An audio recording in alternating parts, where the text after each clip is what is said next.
morning, everyone. Good morning. You know how we do over here. We don't believe in growing alone. So grab your business bestie, your contractor's notebook, your favorite beverage. If you're driving, just turn up the volume and ensure your business bestie know how to take great notes. You can talk about today's episode. Whew. When you're masterminding, share this out amongst your network because we don't grow alone in business. We grow in teams.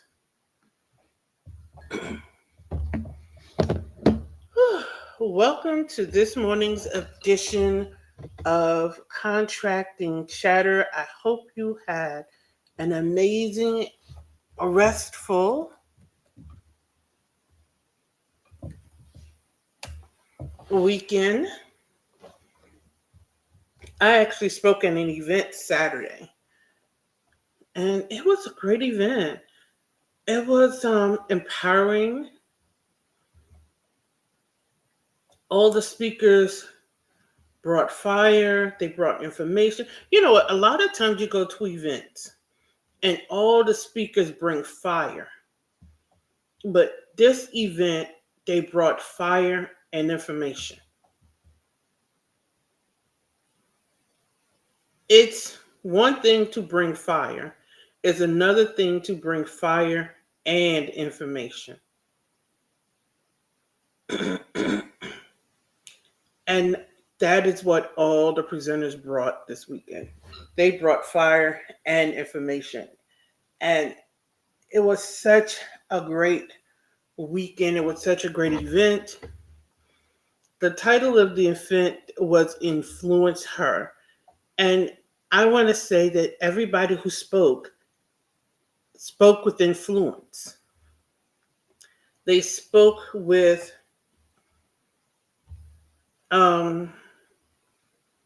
what's the word that I'm looking at? They spoke to set and reset every person that was in that room. And that was so amazing. It doesn't happen often that I want to just say the person who set up the event was very intentional with the way she set the order, with the way she chose her speakers. She was very intentional. So it was a great event. I was glad that I was able to attend. I was glad I was able to participate. I walked away with some nuggets.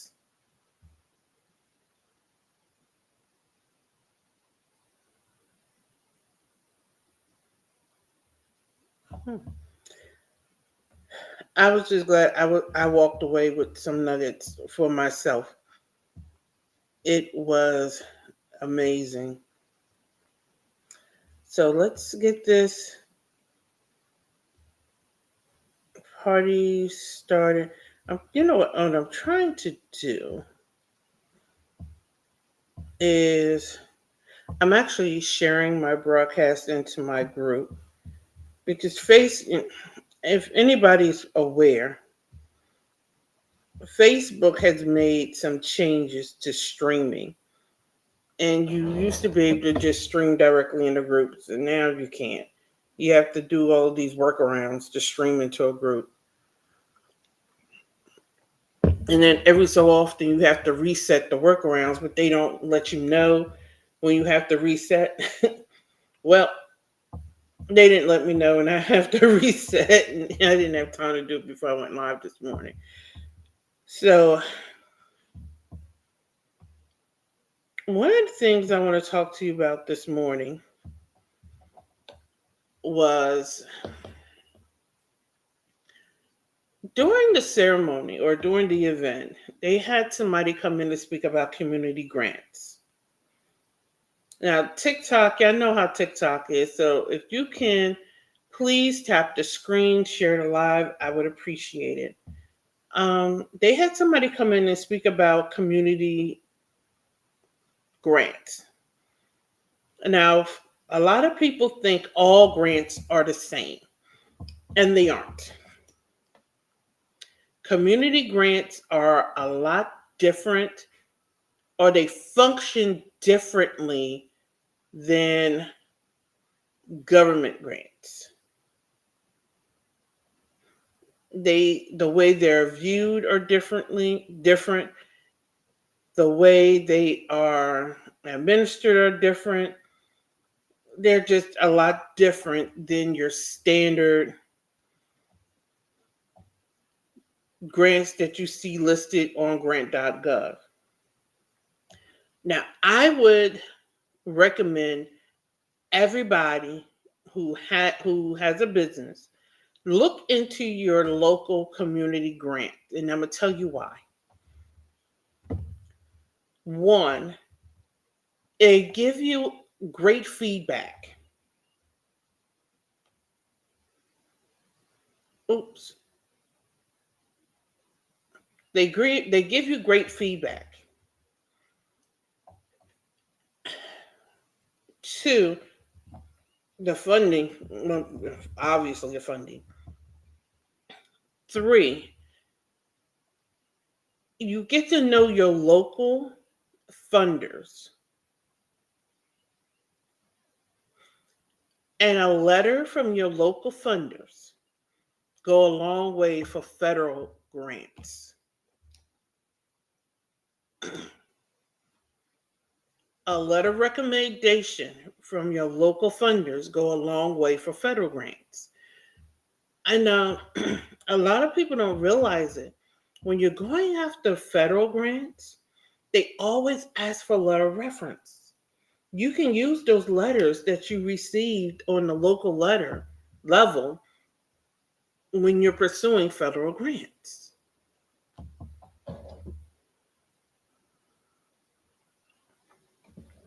So you want to pursue from the effort of, or from the perspective of, you're looking for money, you're looking for feedback, but meeting the movers and shakers who can then speak to your business.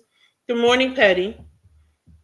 But those letters of references that they give you are opportune ways to build your recommendation, to build your references, attending those meetings and letting those people meet you.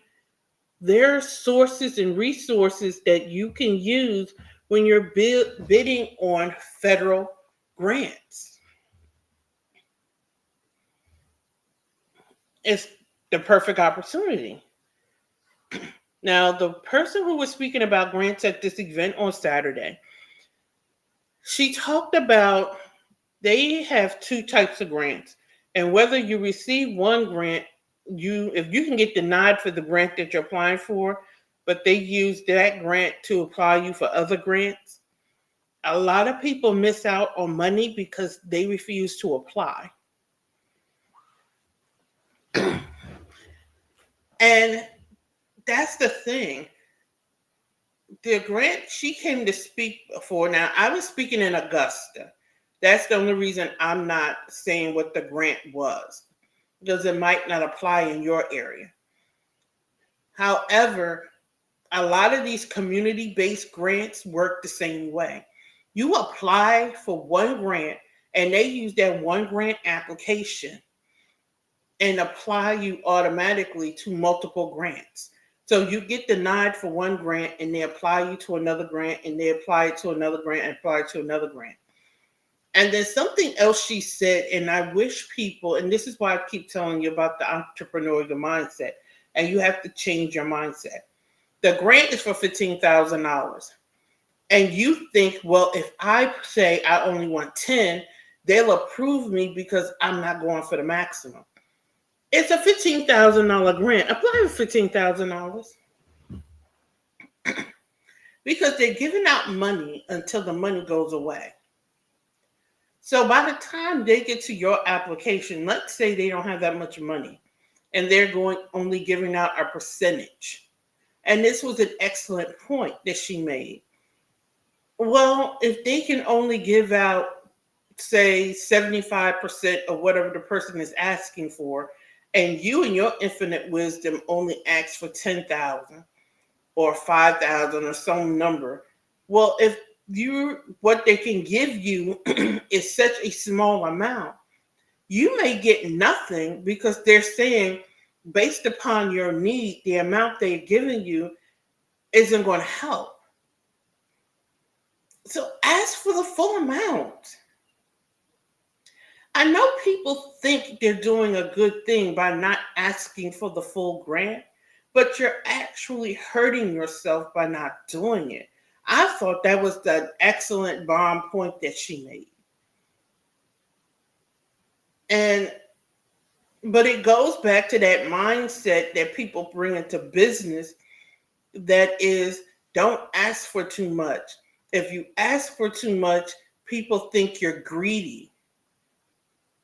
That's what that mindset is.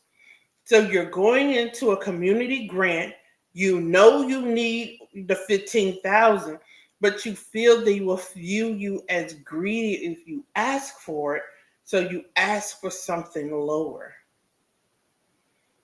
You have to switch your mindset.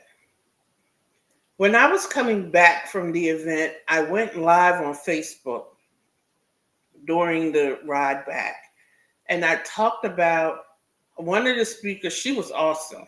She talked about mindset switching. She talked about how she was homeless with her 6 kids for a while.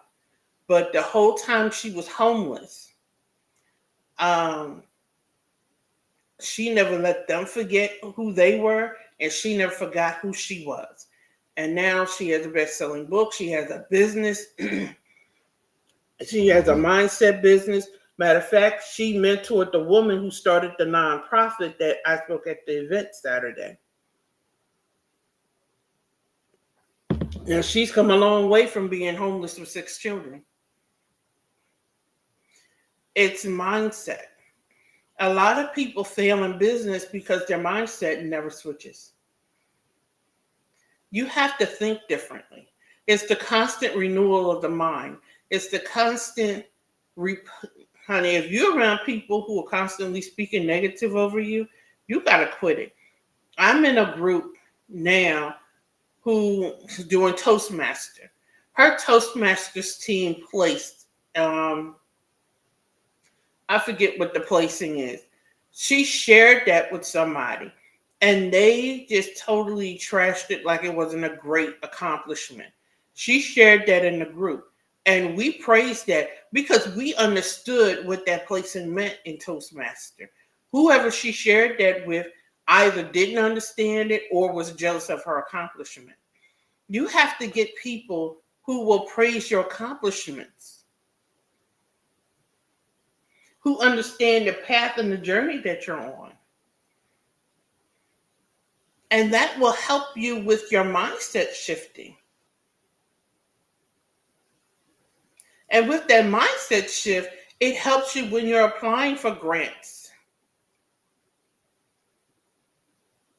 You know, when I got up to speak, the MC prefaced my speaking about she had a friend who was applying for $1 million grant and never bothered to check her SAMS registration. So she got it done and still couldn't submit because her SAMS registration wasn't straight. And that was a great springboard. Because guess what? If your SAMS registration isn't straight, you can't submit a lot of those. You can't submit anything on grants.gov if your SAMS registration isn't straight. And the new SAMS is a lot more difficult to get through than the original SAMS. And you know why? Because it requires a 3-point verification for your business to get approved.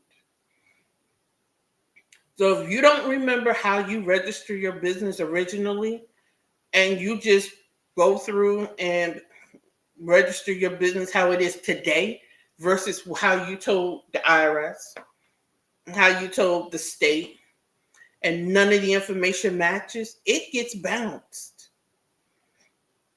Bounce, bounce, bounce, bounce. it will bounce out. It's a 3-point compliance.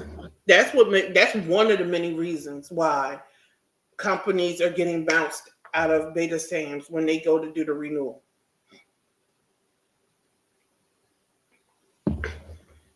I sat on the phone one time with SAMs and I was like, okay, why is it getting bounced? And they was like, do you know your address? And I'm like, yeah. And they was like, no, do you know the address you told the IRS when you registered your business? I was like, oh, that address. I had to go back. So in order to get through SAMs, I actually had to register my business wrong in SAMs. Hear me out. I had to put the wrong address in SAMs until to get through SAMs and then fix it everywhere else and then do an update in SAMs. But people are getting frustrated because they're losing out on grants and contracts because they can't get through SAMs. But then they also want to ask questions. The new SAMs, you actually do need somebody to help you walk through it. And the help desk can only do but so much. Because it's not their job to walk the millions and the hundreds of thousands of companies that are trying to register with SAMs. During my presentation, I told everybody, you're a nonprofit, you're a government contractor. And they all sat up and looked at me like, what? I said, yeah. Because if you're applying for anything on grants.gov, you're a government contractor. The rules apply.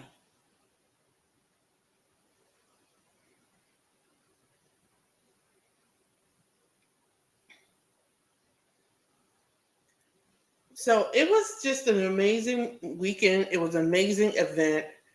I was honored that I was asked to speak. I didn't give my original speech because, just as I got up there to speak, I decided to have a asthma attack. I spoke through. Well, it wasn't a full blown asthma attack. My pulmonologist calls it a bronchial spasm. Calls them bronchial spasms, but I managed to get through it.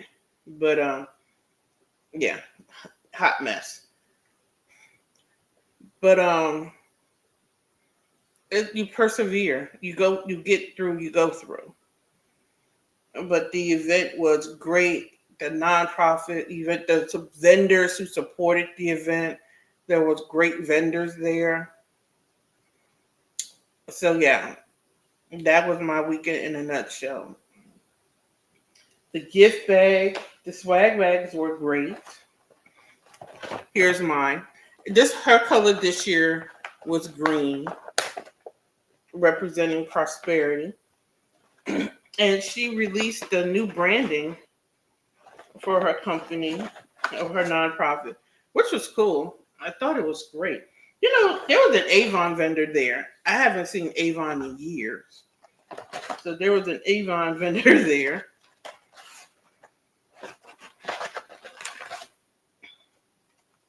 Now, I'm going to tell you this. A lot of people are on this whole digital thing. I'm not knocking digital, I'm not knocking technology. But never underestimate the power of a business card. People phones were dying at the event. Cell phone batteries are dead. Or their phones because they were busy snapping selfies. So if all you had was a digital business card, you missed out. However, I have this business card. I have this right here. So I can get in touch with this person. Never underestimate the power of the original marketing. Good morning, Marvin. Never underestimate the power of the original marketing tool, the good old fashioned business card. Everybody doesn't want to snatch a whole a whole lot of digital business cards. And I'm going to go here. If you're attending an event with a lot of small businesses and not a lot of new companies, they may not even have the technology to adapt your digital card. So you lost that on a contact anyway. Business cards. Never leave home without it. And then I'm going to go here. Tried and true method. They had these for a networking thing. I got information anyway. And never underestimate the perseverance of, can you write down your name and number? It doesn't look unprofessional. Unprofessional is I don't have anything. When pen and paper have always worked.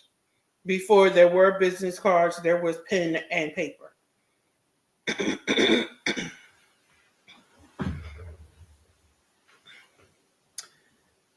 So in business,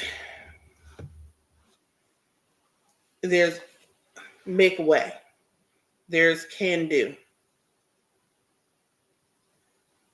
There's never a I can't in business. There's always I can make a way. So I'm not going to be before you long this morning. I just wanted to share some information I got from this weekend at the event that I went to. So if you're in the Augusta area, you should check her out. Marquita Rucker. Her nonprofit is the real thing. She's doing a good work in that area. Her event, I'm gonna also say this. Her event, half the women in that room were her clients or people who have come through the event. Excuse me, had come through her program. And that speaks volumes. Oh.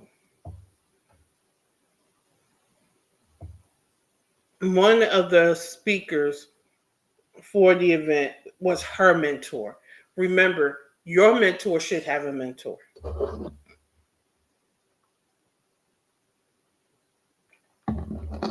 That speaks volumes. So I'm going to close out this morning with the invitation to join me tomorrow morning for another installment of Contracting Chatter. And we will talk about what's new in government contracting. And we'll also talk more about grants. And we're going to talk a little more about grants tomorrow. So join me tomorrow, 7:30 a.m. Eastern Standard Time. Have an amazing day. It's supposed to be hot here in the South. So stay cool. And I'll see you tomorrow morning.